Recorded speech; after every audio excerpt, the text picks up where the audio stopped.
The stars looked the same as they always had, but Captain Jake Morrison knew everything was about to change. He stood on the bridge of the UCS Liberty, watching the view screen show empty space where their sensors had detected something impossible just hours before.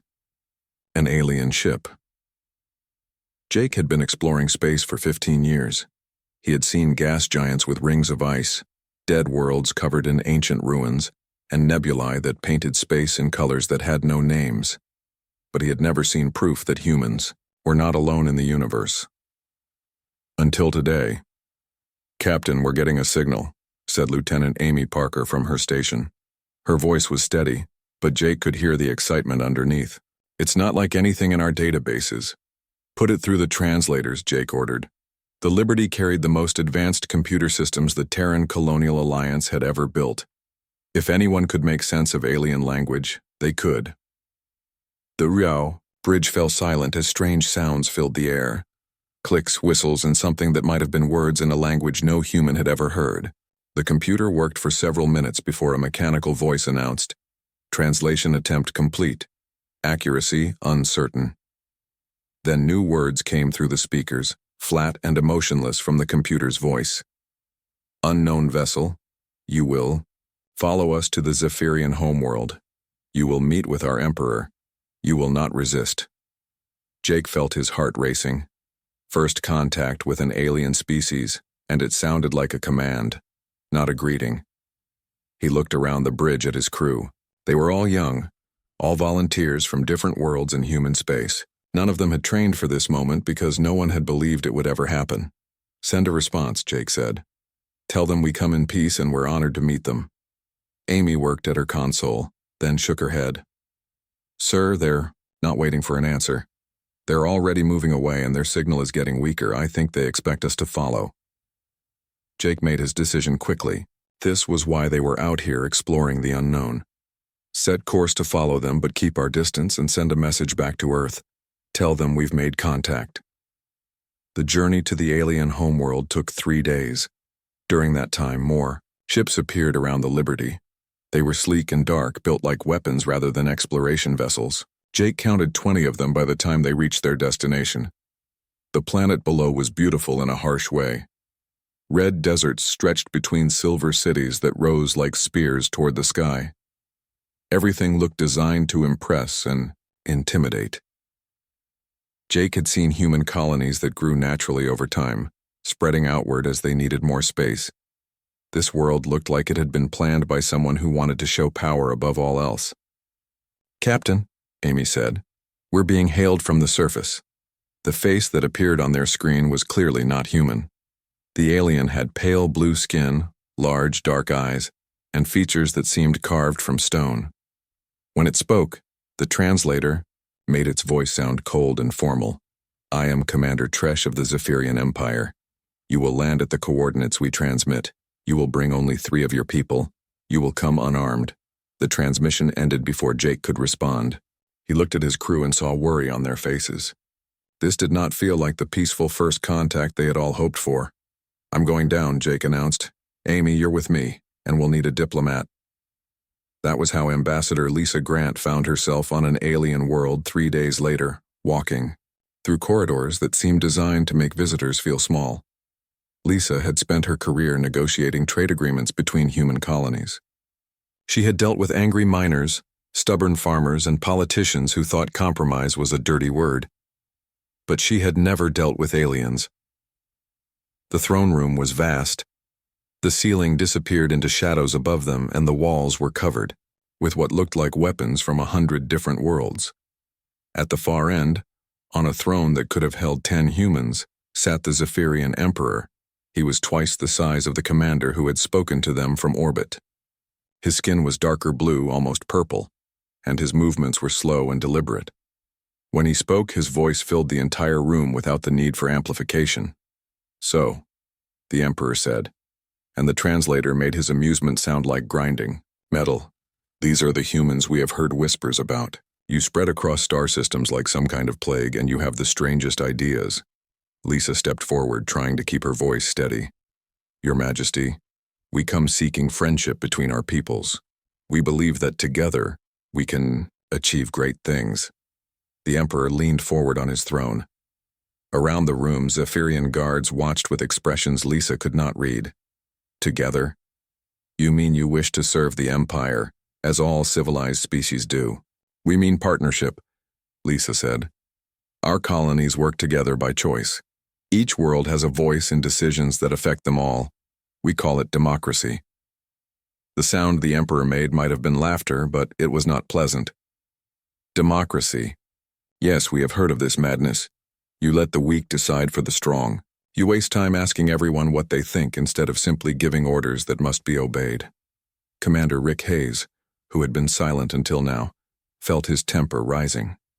Rick had grown up on a frontier world where every decision was made by community vote. The idea that some people were born to rule over others made his skin crawl. It's not madness, Rick said, stepping beside Lisa. It's freedom. Every person gets to help choose their own future. The Emperor's large eyes focused on Rick like a predator studying prey. And you, little human, do you bow to me as a subject should bow to his ruler? Rick met the alien's gaze without flinching. I'm a citizen of the Terran Colonial Alliance. We don't bow to anyone. We choose our leaders, and we can choose new ones. When we want to.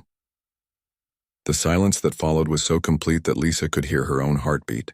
Then the Emperor rose from his throne and she realized just how large he really was.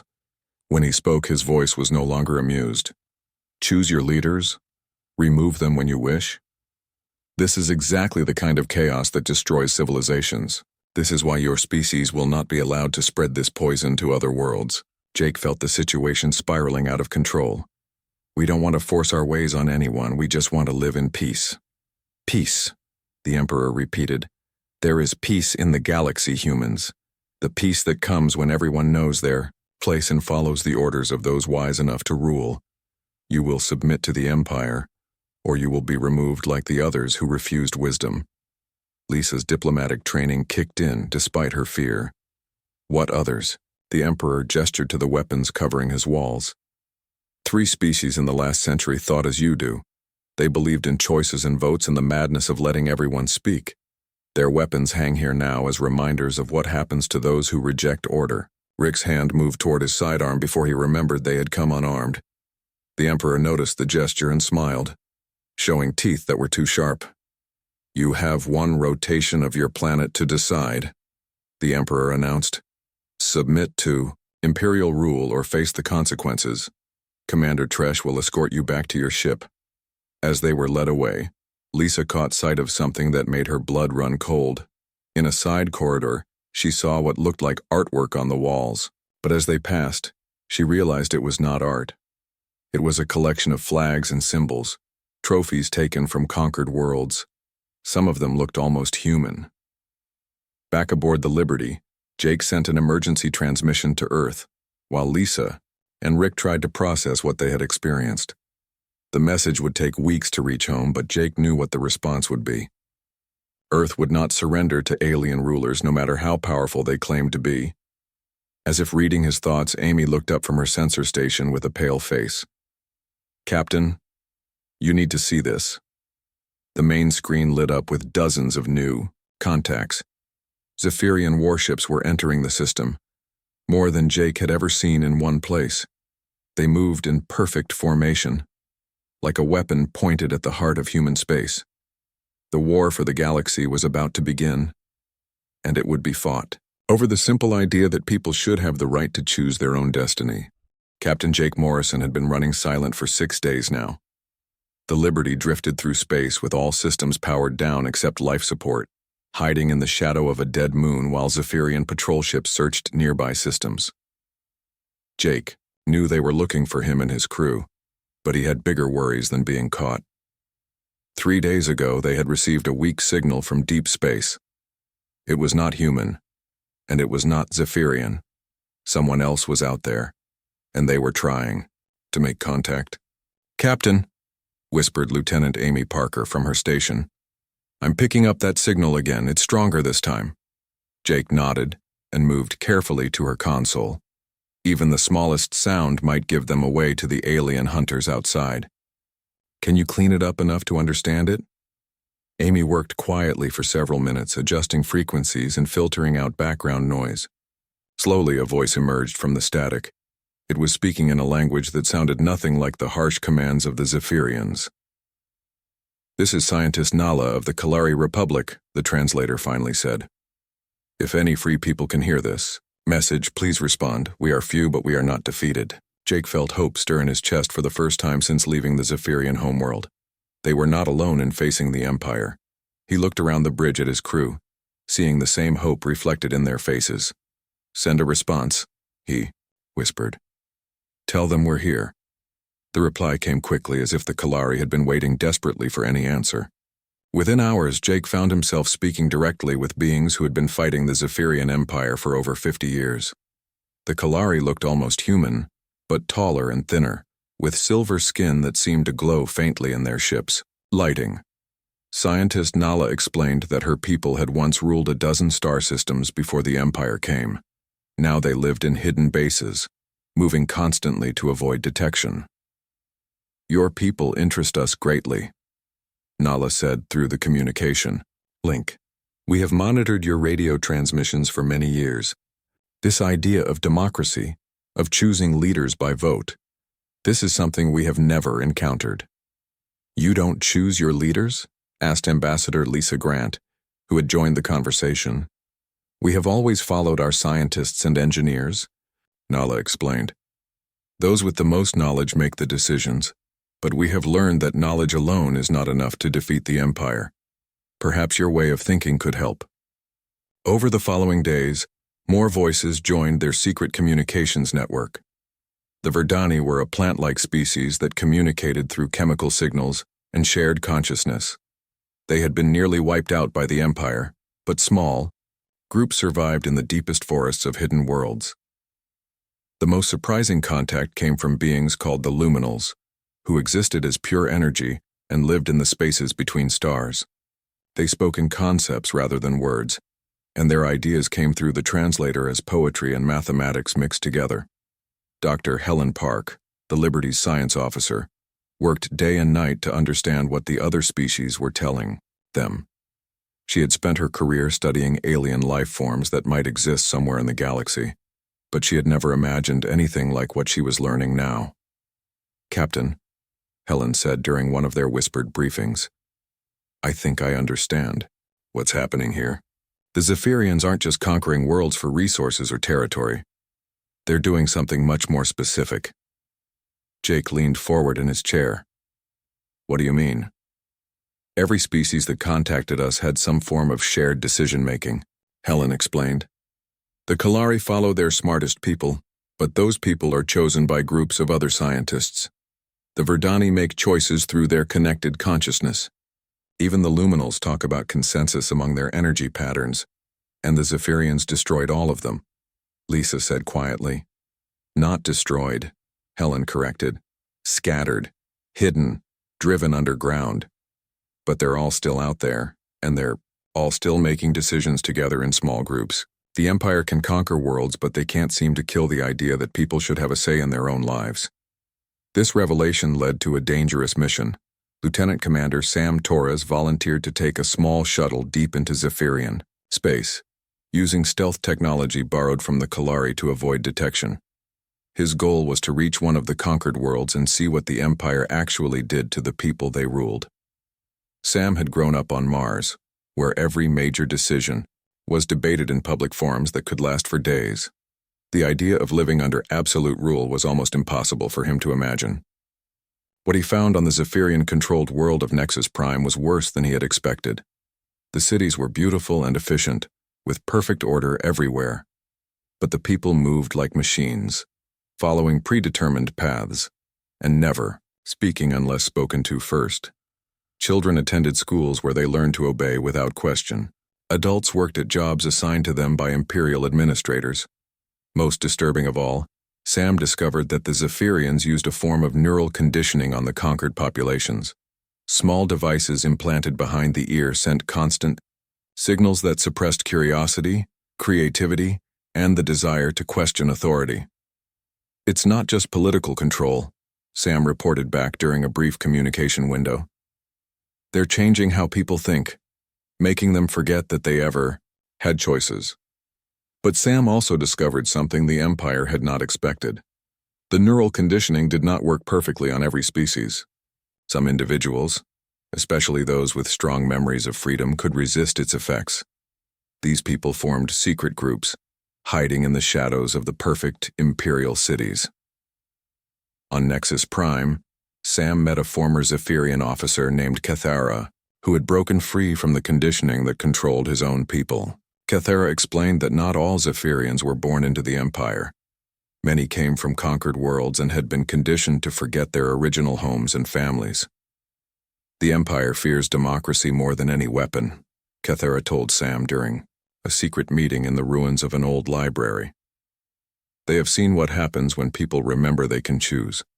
Entire worlds have rebelled when just a few individuals started asking questions. This information changed everything. Dr. Park realized that the Zephyrian Empire was not as strong as it appeared. It was held together by fear and artificial control, not by the willing loyalty of its people. Working with the luminals, who understood energy patterns better than any other species, Helen began developing a way to disrupt the neural conditioning devices. The process was complex and dangerous, but early tests on volunteers showed that it was possible to free people from imperial control. The hidden alliance of free species began to grow. Kalari engineers shared their stealth technology. Verdani, biochemists, provided knowledge about neural chemistry. Luminal energy beings offered insights into the quantum mechanics that made the conditioning devices work. But bringing together so many different species was not easy. The Kalari wanted to plan every move carefully, using their scientific method to analyze every possibility. The Verdani preferred to act on shared instincts, moving as one organism. The luminals thought in timescales that spanned centuries and had trouble understanding why other species wanted to act quickly. Admiral John Walsh arrived from Earth aboard the battleship UCS Constitution, bringing with him a fleet of 12 warships and thousands of Marines. John had fought in the border wars between human colonies, and he understood how to coordinate different groups with different goals. The thing about democracy, John explained to the assembled representatives of the free species, is that it doesn't just mean everyone gets a vote. It means everyone gets to contribute their best ideas, and then we all work together to make those ideas reality. The first real test of their alliance came when a Kalari faction, led by engineer Torvin, announced that they wanted to surrender to the Empire. Torvin argued that resistance was hopeless, and that the Kalari people would suffer less under imperial rule than they would in a long war. The debate that followed lasted for days and included beings from across the galaxy. Some wanted to force Torvin's group to stay and fight. Others suggested that anyone who wanted to surrender should be allowed to leave. In the end, it was Ambassador Lisa Grant who proposed the solution that satisfied everyone. In a democracy, she said, we protect the right of people to make their own choices even when we think those choices are wrong. But we also have the right to try to convince them to choose differently. Torvin's group was allowed to leave, but not before hearing testimony from Kethara and other former imperial subjects about what life under Zephyrian rule was really like. In the end, most of them chose to stay and fight. The alliance had passed its first test, but Jake knew that bigger challenges were coming. Reports from across the galaxy indicated that the Empire was preparing for a massive offensive against all remaining free worlds. The war for democracy was about to begin in earnest, and the fate of every thinking being in the galaxy would depend on whether different species could learn to work together while still remaining true to their own values and beliefs. As Jake looked out at the stars from the Bridge of the Liberty, now surrounded by ships from 4 different species, he realized that the Battle of Kepler Station would be remembered as the first time in galactic history that 4 different species fought side by side as equals. Captain Jake Morrison watched from the Bridge of the Liberty as human ships formed up alongside, Kalari stealth vessels, Verdani bioships that looked more grown than built, and the strange energy patterns that were luminal warships. Kepler Station hung in space like a giant wheel, its docking bays filled with merchant ships from across the galaxy. For 300 years it had been the most important trading post in this sector. Now it was about to become a battlefield. "Enemy fleet approaching from the outer system," reported Lieutenant Amy Parker. "I count 40 Zephyrian warships, all heavy cruisers or bigger." Jake nodded grimly. The Alliance fleet numbered only 25 ships, but they had advantages the Empire did not expect. Each species brought their own strengths to the fight. The question was whether they could work together when the shooting started. "Admiral," John Walsh's voice came over the communication system from the flagship Constitution. "All ships, this is Admiral Walsh. Remember, we're not just fighting for military victory here. Every action we take today will be watched by conquered peoples across the galaxy. We fight as free beings, and we fight to show others what freedom looks like." The Zephyrian fleet came in perfect formation, their dark ships moving like arrows aimed at the station. Their commander followed Imperial doctrine exactly, concentrating firepower on the largest targets first. It was a strategy that had worked for centuries of conquest. But the Alliance did not fight like any enemy the Empire had faced before. When the Zephyrian commander targeted the Constitution, expecting the other ships to fall back and protect their flagship, something unexpected happened instead. Commander Lisa Torres, Sam's sister who now commanded the destroyer UCS Defiant, broke formation and led a group of smaller ships in a flanking attack. She had not asked permission from Admiral Walsh. She had not waited for orders. She had seen an opportunity and acted on it. In the old Earth Navy, such action might have been called mutiny, but Admiral Walsh understood democratic leadership. When Lisa's attack succeeded in drawing enemy fire away from the Constitution, he immediately supported her move and ordered other ships to follow her lead. "That's the difference between us and them," Walsh said over the comm to his bridge crew. "Their commanders can only follow the plan they were given. Our people can make new plans when the old ones don't work." The battle raged for 6 hours. Kalari ships appeared and disappeared like ghosts, striking at Zephyrian vessels and vanishing before return fire could find them. Verdani bioships released, clouds of spores that interfered with enemy sensors and communications. Luminal energy beings moved through space at impossible speeds, their attacks disrupting the quantum fields that powered Imperial weapons. But the Empire had advantages too. Their ships were bigger and more heavily armed. Their crews followed orders without question, maintaining perfect coordination even under heavy fire.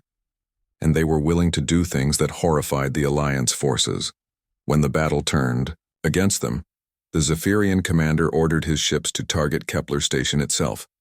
Thousands of civilian merchants, traders, and station workers were still aboard, unable to evacuate in time. "They're firing on the civilian sections," Amy reported, her voice tight with anger. Jake felt sick as he watched explosions tear through the station's outer ring. The Empire was using innocent people as shields, forcing the Alliance to choose between military victory and civilian lives. The decision that followed showed both the strength and weakness of democratic forces.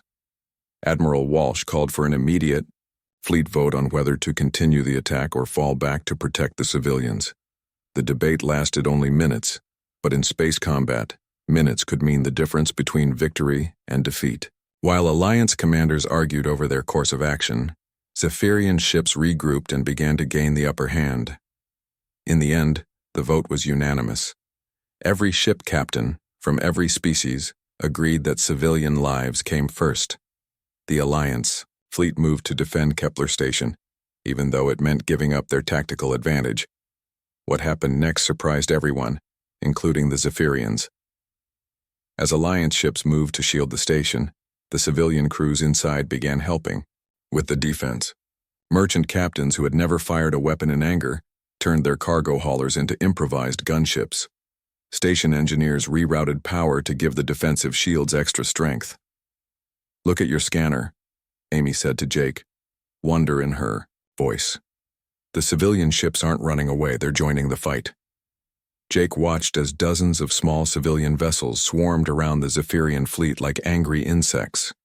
They could not do much damage individually, but there were so many of them that the Imperial gunners could not target them all. More importantly, their courage inspired the Alliance military forces. Seeing ordinary people risk their lives for freedom, the professional soldiers fought with new determination. The turning point came when Dr. Helen Park finished her work on the neural conditioning disruptor. Working with luminal energy beings and Kalari scientists, she had created a device that could broadcast a signal to break the mind control devices used on Zephyrian crews. "It's ready," Helen reported to Jake. "But we have to get close to their ships to make it work. Really close." Jake did not hesitate. "Take us in, Amy." Full speed toward their flagship. The Liberty raced through the battle, dodging weapons fire and debris from destroyed ships. Alliance vessels moved to cover their approach, taking heavy damage to keep the Liberty safe. When they were close enough, Helen activated the disruptor. The effect was immediate and dramatic. Across the Zephyrian fleet, crew members began removing their neural conditioning devices and looking around as if waking from a long dream. On the Imperial flagship, chaos erupted as conditioned soldiers suddenly remembered that they had once been free people from conquered worlds. Some tried to surrender. Others turned their weapons on their Zephyrian officers. A few simply shut down their stations and refused to fight. The Zephyrian commander, one of the few true-born Imperials in the fleet, sent a final message before his ship exploded from internal fighting. "You have not won. You have only shown the galaxy what happens when order breaks down. The Empire will send more ships, and next time we will be ready for your tricks." But as Jake looked around the battlefield, he saw something the Imperial commander had missed. The freed Zephyrian soldiers were not running away or hiding. They were joining with Alliance forces to help rescue survivors and repair damaged ships. Cathara, the former Zephyrian officer who had first shown them how to break the conditioning, contacted the Liberty from a captured Imperial cruiser. "Captain Morrison, we have much to discuss. My people, my real people, they want to fight alongside you." The victory at Kepler Station was more than just a military success. It was proof that the Empire's control was not as strong as it seemed. Across the galaxy, reports began coming in of rebellions on conquered worlds. People who had lived under Imperial rule for generations were remembering what it felt like to make their own choices. But the victory came with hard lessons too. Dr. Park's neural disruptor worked, but it raised questions that troubled the Alliance leadership. Was it right to change how people thought, even if it freed them from tyranny? The debate raged in the days after the battle. Some argued that breaking mental conditioning was no different from healing a disease. Others worried that any technology that could change minds was too dangerous to use, regardless of the good intentions behind it. President Maria Santos, speaking from Earth, put the question to a vote of all Alliance worlds. "We must decide as free people how far we are willing to go to spread freedom," she said. "This choice will define who we are and what we stand for." The vote was close, but in the end, the Alliance decided that the neural disruptor could be used, but only on volunteers who specifically asked to be freed from conditioning. It was a compromise that satisfied no one completely, but it was a democratic solution that everyone could live with. As Jake watched the last of the rescue ships leave Kepler Station, now heavily damaged but still functioning, he knew that the real war was just beginning. The Empire would not make the same mistakes twice, and the Alliance would face harder choices in the battles to come. But they had proven something important at Kepler Station. When free people worked together, when they were willing to sacrifice for each other and make hard decisions through honest debate, they could stand against any tyranny. The galaxy was watching, and the galaxy was beginning to remember what freedom looked like. The message spread across the galaxy faster than any ship could travel. Not through hyperspace or quantum communication, but through something more powerful: hope. On 1,000 conquered worlds, people heard whispered stories about the battle of Kepler Station, about ships from different species fighting together, about ordinary civilians standing up to the Empire. Captain Jake Morrison stood in the communication center of the Liberty, watching reports flood in from across Zephyrian space. Rebellions were breaking out everywhere. Factory workers on industrial worlds were refusing to build Imperial weapons. Farmers on agricultural planets were hiding their crops instead of sending them to feed the Empire's armies. Even on the heavily guarded core worlds, people were finding ways to resist. "Look at this one," said Lieutenant Amy Parker, pointing. to a message on her screen. It's from a mining colony in the Vega system. They've taken control of their asteroid belt and they're asking how to set up elections. Jake smiled despite the seriousness of the situation. What did you tell them? I sent them the basic democracy packet that Ambassador Grant put together, Amy replied. Instructions on how to organize votes, protect minority rights, establish fair laws. The same information we've been broadcasting to every liberated world. That was the genius of Operation Beacon, the plan that Admiral John Walsh had developed after Kepler Station. Instead of just fighting military battles, the Alliance was fighting an information war. They were teaching people how to be free. But teaching democracy was harder than fighting battles. On the bridge of the Constitution, Admiral Walsh faced a problem no military academy had prepared him for. 7 different liberated worlds were asking for help setting up governments, and each one wanted something completely different. The people of Cardan Prime wanted a direct democracy where everyone voted on every decision. The mining colonies in the asteroid belt preferred to elect councils of their most experienced workers. The agricultural world of Green Haven wanted to choose leaders based on who could grow the most food. They're all free to choose their own systems, Admiral Walsh explained to his staff. That's what democracy means. But they also need to work together if we're going to win this war. The solution came from an unexpected source. Kethara, the former Zephyrian officer who had helped them understand imperial conditioning, proposed creating the War Council. Representatives from every free world would meet to vote on major decisions that affected the entire alliance. It will be slow, Kethara admitted during the planning session. It will be messy. There will be arguments and debates that last for days, but that is the price of freedom, and it is a price worth paying. The first meeting of the War Council took place on the neutral space station of Haven Point, built in the ruins of an ancient alien civilization. Representatives from 57 worlds attended, including humans, Kalari, Verdani, Luminals, and dozens of newly freed species that had been enslaved by the Empire. The diversity was stunning. Some delegates were carbon-based like humans. Others were silicon-based rock creatures who communicated through vibrations in the station's metal floors. The luminal representatives existed as patterns of light that moved through specially designed energy conduits. Ambassador Lisa Grant had been chosen to moderate the council sessions, and she quickly discovered that democracy was even more complicated when it involved completely different forms of life. The question before us today, Lisa announced, is whether to attack the Imperial Fortress world of Titan's Gate. Admiral Walsh believes this target is crucial to our military strategy. The debate that followed would have been chaos in human terms, but it followed its own strange logic. The rock creature delegates vibrated their concerns through the floor. The gas giant dwellers spoke in harmonic frequencies that required special translation equipment. The hive mind species voted as one unit, but took hours to reach internal consensus. Dr. Helen Park watched the proceedings with fascination. As the HFY Alliance's leading expert on interspecies cooperation, she was documenting everything for future use. This is amazing, she told Jake during a break in the sessions. We're watching the birth of the first truly galactic democracy. But the War Council's decisions had real consequences. When they voted to attack Titan's Gate, it meant that beings from dozens of worlds would risk their lives based on that choice. The weight of that responsibility was not lost on anyone. Commander Rick Hayes led the ground assault on Titan's Gate, commanding a mixed force of human marines, Kalari stealth troops, and Verdani bio-warriors.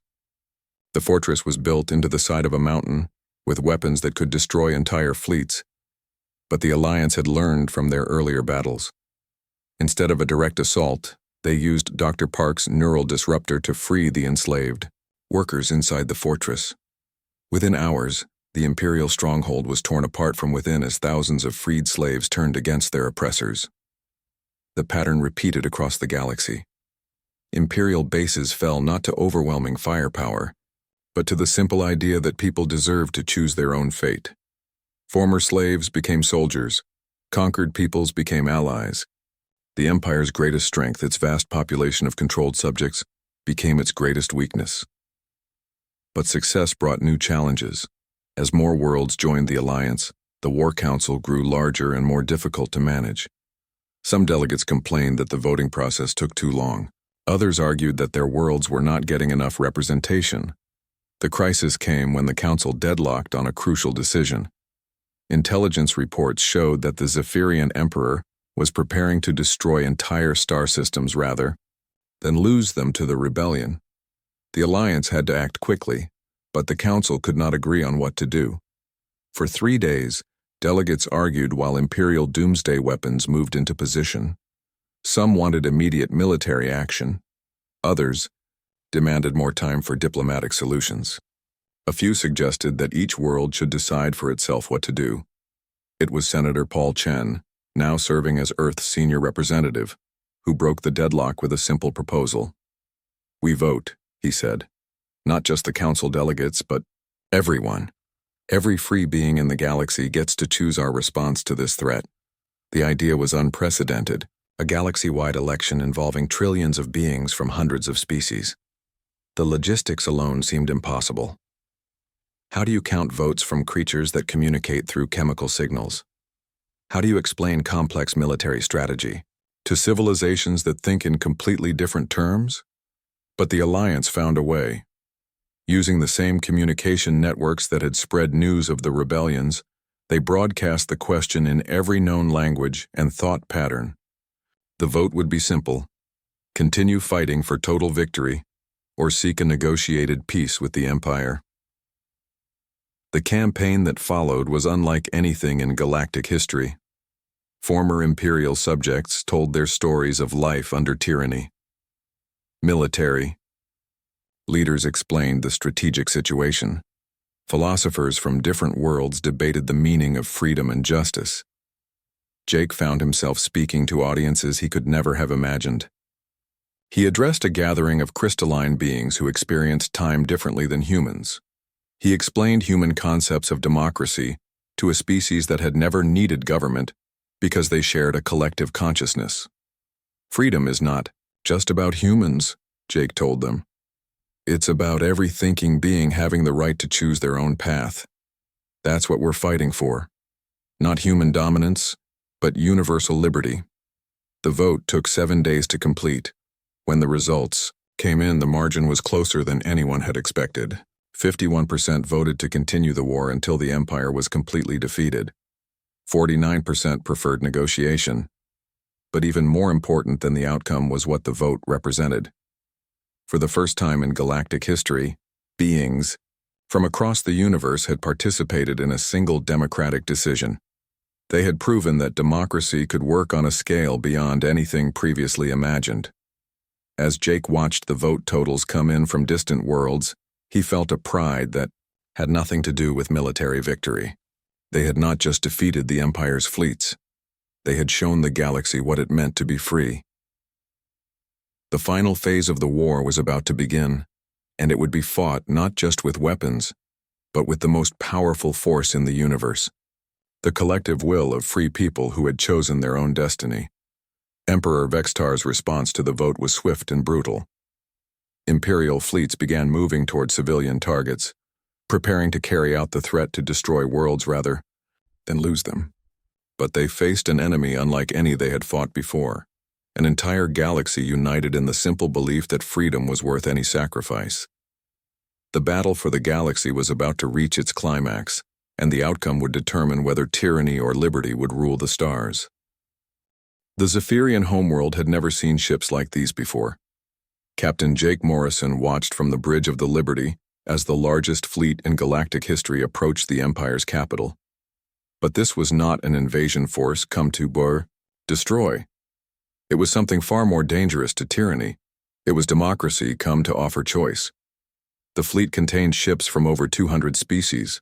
Sleek human vessels flew alongside living Verdani bioships. Kalari stealth cruisers flickered in and out of visibility next to the crystalline formations of the rock dwellers from Sigma Prime. Energy beings moved through space as pure light, while the methane breathers from the outer systems brought ships that looked like frozen storms. "All ships, this is Admiral Walsh," came the voice over the communication system. "Remember, We are not here as conquerors. We are here as liberators. Every being on that planet below has the right to choose their own future." Jake nodded as he listened. After 3 years of war, they had learned that victory was not about destroying enemies. It was about freeing friends they had not met yet. The plan was unlike any military operation in history.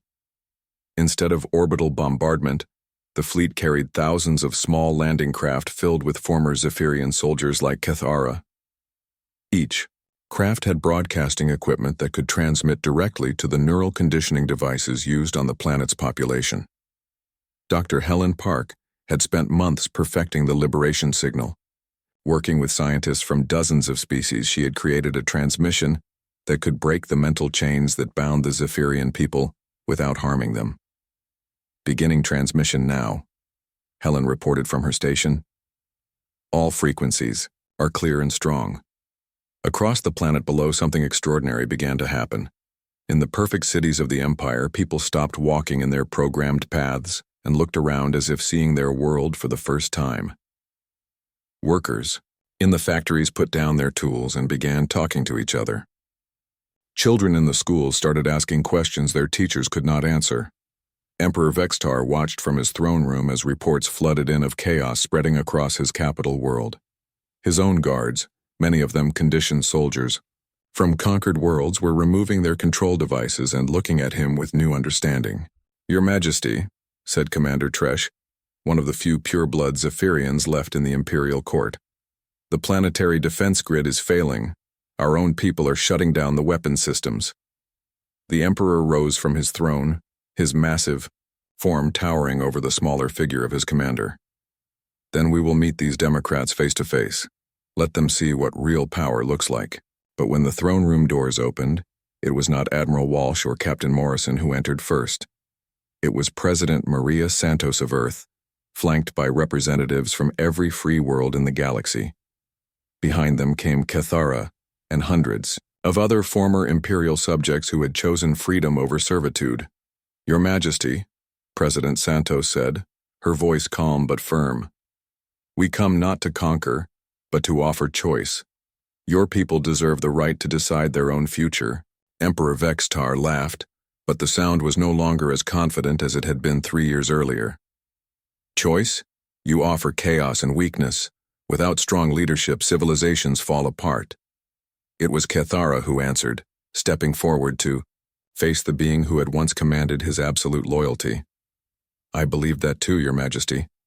I thought strength meant following orders without question, but I learned something during the war. Real strength comes from choosing to do what is right even when it is difficult." Around the throne room, more and more Zephyrian guards were laying down their weapons and removing their conditioning devices. They looked around at each other with wonder, as if seeing their comrades as individuals for the first time in their lives. "Look around you," President Santos said to the Emperor. "Your own people are choosing freedom. Not because we force them to, but because when given the choice, thinking beings always choose liberty over tyranny." The Emperor's response was swift and desperate. He activated a hidden weapon system designed to destroy the entire capital city, rather than let it fall to the rebels. But the system failed to respond. The technicians who operated it had already chosen to join the growing crowd of free beings. "Commander." Tresh drew his weapon, pointing it at President Santos. "I will not let you destroy everything we have built." But before he could fire, his own soldiers surrounded him. They were no longer his soldiers. They were free beings who had chosen to protect the representatives of democracy. "Stand down, Tresh," said one of them, a young Zephyrian who had just hours before been following orders without question. "We have heard enough speeches about order and strength. We want to hear about choices and freedom." The final collapse of the Empire came not with explosions or battles, but with words. As news of the Emperor's defeat spread across Zephyrian space, world after world declared independence from Imperial rule. Some chose to establish democracies like Earth's. Others preferred council systems like the Kalari. A few decided to try completely new forms of government that mixed the best ideas from different species. The transition was not easy. General Kate Stone and Admiral Walsh worked tirelessly to maintain order as the old Imperial systems broke down. There were conflicts between different groups who wanted different kinds of freedom. Some former imperial worlds had to be helped through civil wars as different factions fought over how to organize their new governments. But slowly, with patience and the hard work of beings from across the galaxy, a new order began to emerge. It was messier than the old empire, slower to make decisions and full of arguments and debates. It was also more creative, more fair, and more hopeful than anything the galaxy had ever seen. The first Galactic Democratic Assembly met on a neutral space station built at the center of what had once been imperial space. Representatives from over 500 worlds attended, creating the largest deliberative body in known history. Ambassador Lisa Grant, now Secretary of Interspecies Affairs, opened the assembly with words that would be remembered for generations. "We gather not as conquerors or subjects, but as equals. Each world, each species, each individual has value. Together, we will build a galaxy where every voice can be heard." The debates that followed were epic in scope. How do you create laws that work for beings who live for 10 years and others who live for 10,000? How do you balance the needs of hive minds against the desires of individuals? How do you make decisions when some species think in colors and others communicate through mathematical equations?